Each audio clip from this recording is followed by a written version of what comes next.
The tension was palpable the moment Clint Eastwood stepped onto the plane. Dressed in his signature rugged style, a simple jacket, jeans, and that unmistakable presence, he quietly made his way down the aisle toward his seat in business class. The murmurs started almost immediately. Passengers whispered among themselves, some glancing at him in awe, others with thinly veiled judgment. At 94 years old, he was a living legend. But not everyone saw him that way. A flight attendant, a woman in her early 30s with a polished uniform and a determined look in her eyes, intercepted him before he could settle into his seat. "Excuse me, sir," she said, her tone sharp and professional, but laced with an edge that was hard to miss. Clint paused, looking up at her with a calm expression. "Yes?" She glanced at the seating chart in her hand, then back at him. "I'm sorry, but there seems to have been a mistake. This seat is no longer available for you." The passengers nearby turned their heads, the whispers growing louder. Clint frowned but remained composed. "A mistake? My ticket says otherwise." The flight attendant's smile was tight, forced. "I understand, but we've had some changes. I'll need to ask you to move to economy." A murmur of disbelief rippled through the cabin. Clint didn't move. He simply looked at her, his piercing eyes seeming to weigh her every word. "You're saying I don't belong here?" he asked, his voice calm but cutting. She hesitated for a fraction of a second, then straightened her posture. "I'm saying we've reallocated the seats, sir. I'm sure you'll be comfortable in economy." In the back rows of business class, Barron Trump, seated near the window, had been quietly observing the interaction. He was on the flight alone, traveling for an event, and had been scrolling through his phone. But now, his attention was locked on the scene unfolding in front of him. Something didn't feel right. Clint's calm demeanor contrasted sharply with the flight attendant's increasingly defensive tone. It wasn't about a seating mistake. This was personal. The whispers among the passengers grew louder. A man in the next row muttered, "That's Clint Eastwood. What are they doing?" Another woman, younger and clearly annoyed, hissed, "Good. About time someone put him in his place." Barron set his phone down, his expression unreadable. But inside he could feel a slow burn of indignation building. Why was this happening? Barron Trump leaned forward, his hands resting on the armrests of his seat as the exchange between Clint Eastwood and the flight attendant grew more heated. Clint's calm resolve remained unshaken, but the tone of the flight attendant grew sharper with each passing second. "Sir, I'm asking you to cooperate," she said, her voice louder now, clearly trying to assert control. "We need you to move to economy so we can accommodate other passengers." Clint tilted his head slightly, his eyes narrowing. "Accommodate who, exactly?" "The seat was mine when I boarded." The flight attendant stiffened, glancing around at the passengers who were now openly watching the confrontation. Some looked sympathetic toward Clint. Others were clearly enjoying the spectacle. Barron's jaw tightened. This wasn't right. He could feel it in his gut. Clint was a legend, a man who had shaped American cinema, someone who deserved respect, not this. Without overthinking, Barron unbuckled his seatbelt and stood up. His tall frame and quiet demeanor immediately caught the attention of the passengers around him. "Excuse me," he said, his voice calm but firm. The flight attendant turned toward him, surprised. "Yes?" she asked, her tone slightly softer, as if unsure of how to address the young man who now stood before her. "He can take my seat," Barron said simply, gesturing to the spot he had just vacated. The murmurs in the cabin grew louder. The flight attendant blinked, clearly caught off guard. I'm sorry?" "You heard me," Barron said, his voice steady. "If there's an issue with his seat, he can have mine." Clint turned his head slightly, his gaze locking on Barron. For a moment, the two men simply looked at each other, one, a seasoned legend who had seen it all, the other, a young man stepping forward, a moment of quiet defiance. "That's not necessary," Clint said, his voice gravelly but kind. "It is," Barron replied, his tone unwavering. The flight attendant hesitated, clearly uncomfortable. This wasn't the response she had expected. "Mr. Trump," she began, her voice faltering slightly, "you don't have to do that." I do," Barron interrupted. His gaze was unflinching. "If the issue is about the seat, then it's resolved. He takes mine, and we move on." The tension in the cabin was palpable. Passengers were craning their necks, some recording the interaction on their phones. The flight attendant opened her mouth as if to protest further, but then closed it again. She glanced around, realizing the growing scrutiny of the situation. Finally, she stepped back slightly, her expression tight. "Fine," she said curtly. "If that's what you want." Barron nodded once, then turned to Clint.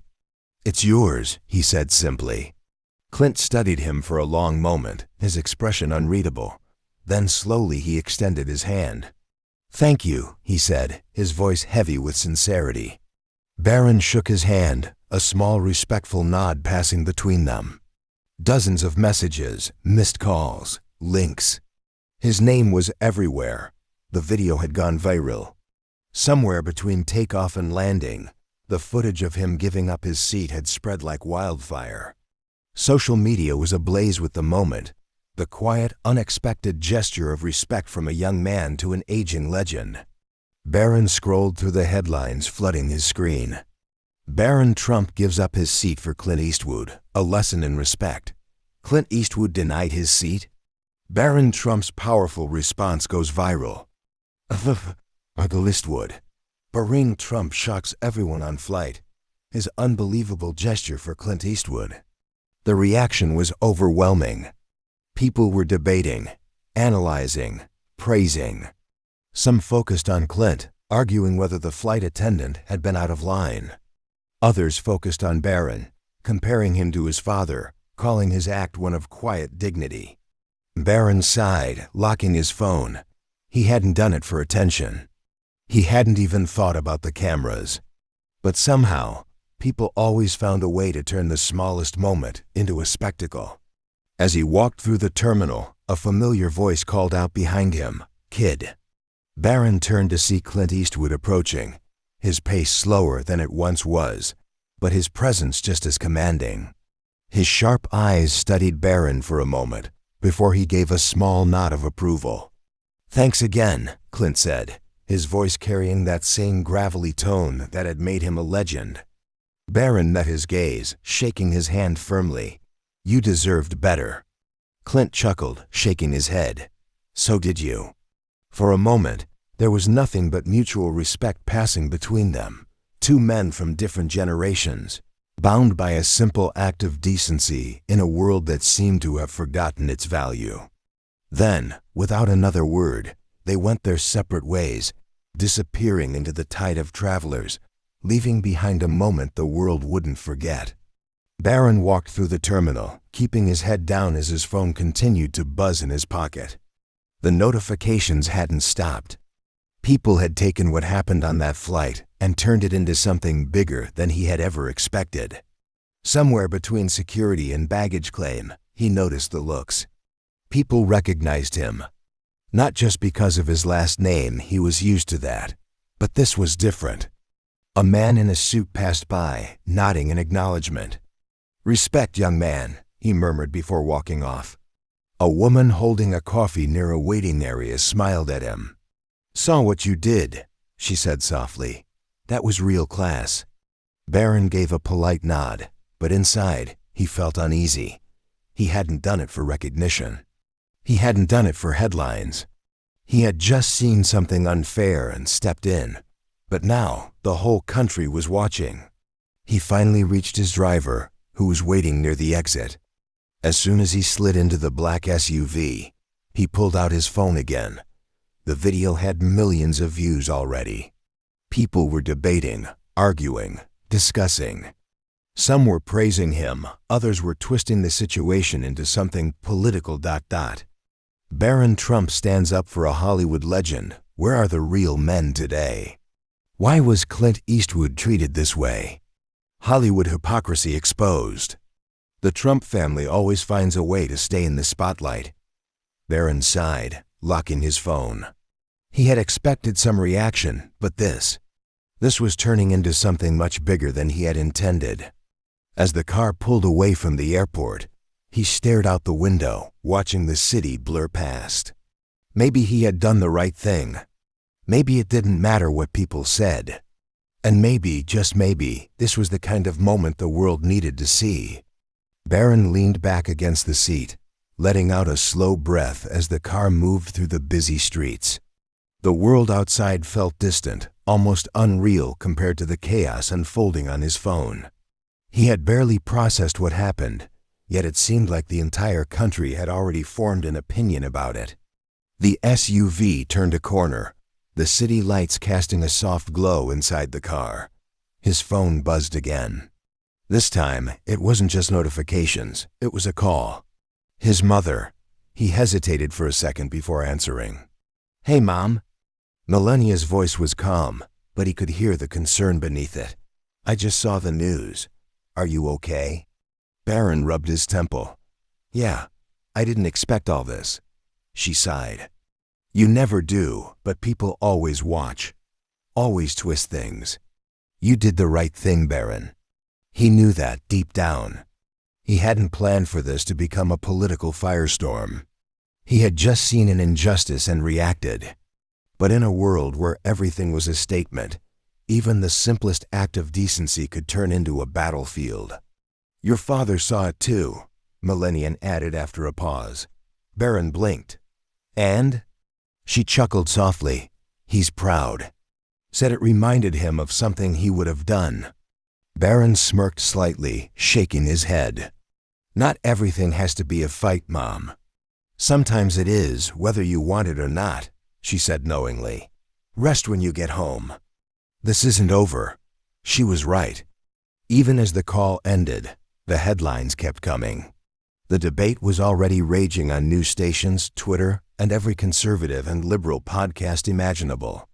Some were calling him a role model for young men. Others claimed it was all a stunt, a performance meant to make the Trump name look good. And then there were those who wanted the flight attendant fired. Barron frowned at that. He hadn't wanted anyone to lose their job. He had wanted respect, not revenge. As the car pulled up to his building, he exhaled slowly, staring at his phone one last time. A new headline flashed across the screen. Clint Eastwood breaks his silence on Barron Trump's viral moment. Barron narrowed his eyes. This was far from over. Barron hesitated for a moment before tapping on the article. The headline had caught his attention, but he wasn't sure if he even wanted to read it. The media had a way of twisting things, of turning a simple gesture into a manufactured controversy. But this was Clint Eastwood. The article loaded, and the first thing he saw was a direct quote from the legendary actor himself. "The world's got a funny way of twisting things," Eastwood had told a reporter outside his ranch in California. "But let me make one thing clear, what that young man did wasn't about politics. It wasn't about making a statement. It was about respect. And that's something this country's been losing for a long time." Barron blinked, reading the words. "I've been around long enough to know real character when I see it. That flight attendant, she wanted to make a point. Barron? He just did the right thing. That's the difference between the people who talk and the people who act." For a moment, Barron just sat there, letting the words sink in. Clint Eastwood had never been the type to say more than necessary. But this meant something. The article continued, dissecting the social media reaction, the way different news outlets were spinning the event. But Barron had read enough. He locked his phone and exhaled. This whole thing had blown up in a way he hadn't expected, and it was still growing. Tomorrow, there would be talk show segments, debates on news channels, reaction videos flooding the internet. And no matter what he said or didn't say, the world would decide what kind of person he was based on this one moment. Barron wasn't naive. He had grown up watching how the media worked. He knew that no good deed went unpunished. But as he stepped out of the car and into the quiet of the night, he realized something. He didn't regret it. No matter how much they twisted it, no matter what angle they tried to push, He knew the truth. He had done the right thing. And that was all that mattered. Barron stepped into his building, the cool air of the lobby wrapping around him like a much-needed shield from the outside world. The day had started like any other, a routine flight, a simple trip, but now it felt like he had walked straight into a storm. As he rode the elevator up, he leaned against the back wall, staring at his reflection in the metallic doors. Was this his life now? One small decision, one moment of doing the right thing, and suddenly, the whole world had an opinion. The elevator chimed, and the doors slid open. He stepped into his apartment, dropping his bag near the door before sinking into the couch. He ran a hand through his hair, staring at his phone, which was still vibrating with notifications. A call from an unknown number popped up on the screen. He debated ignoring it, but something told him to answer. "Hello." There was a pause, followed by a voice he recognized instantly. "Kid, you still surviving this circus?" Barron sat up straighter. "Clint Eastwood." "Yeah," Barron said, shaking his head slightly. "Wasn't expecting all this, though." A gruff chuckle came through the line.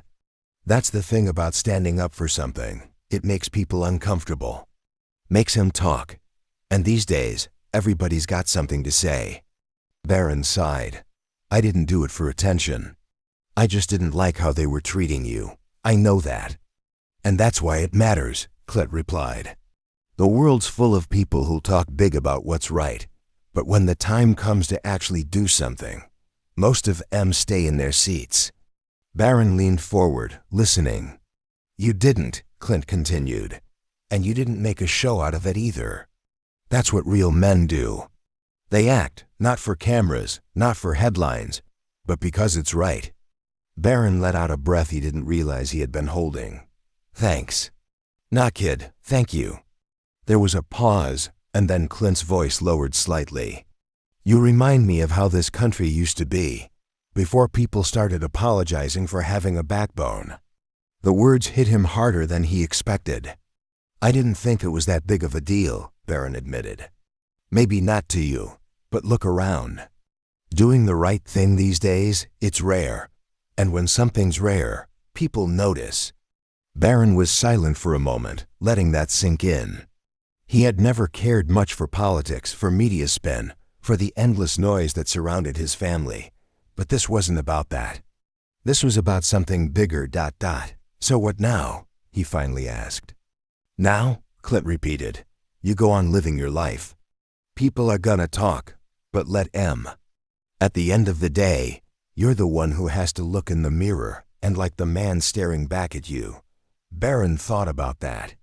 About the world outside, the headlines, the endless chatter. He could fight it. He could respond, explain, push back. But maybe Clint was right. Maybe he didn't need to say anything at all. "You ever need something, kid," Clint added after a pause, "you call me.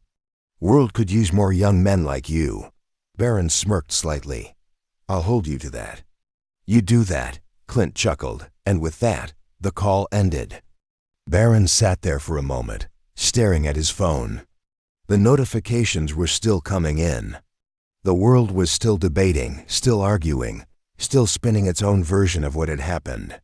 But for the first time since he had stepped onto that plane, he didn't care. He put the phone down, stretched back into the couch, and closed his eyes. Somewhere out there, the world was still talking. But in here he knew the truth. And that was all that mattered. Sometimes doing the right thing is simple. But in today's world, even a small act of respect can turn into a global conversation. What do you think? Should standing up for others always come first, no matter the consequences? Let me know in the comments below. If you enjoyed this story, make sure to like the video and subscribe for more powerful moments like this. And don't forget to hit the bell icon so you never miss an upload.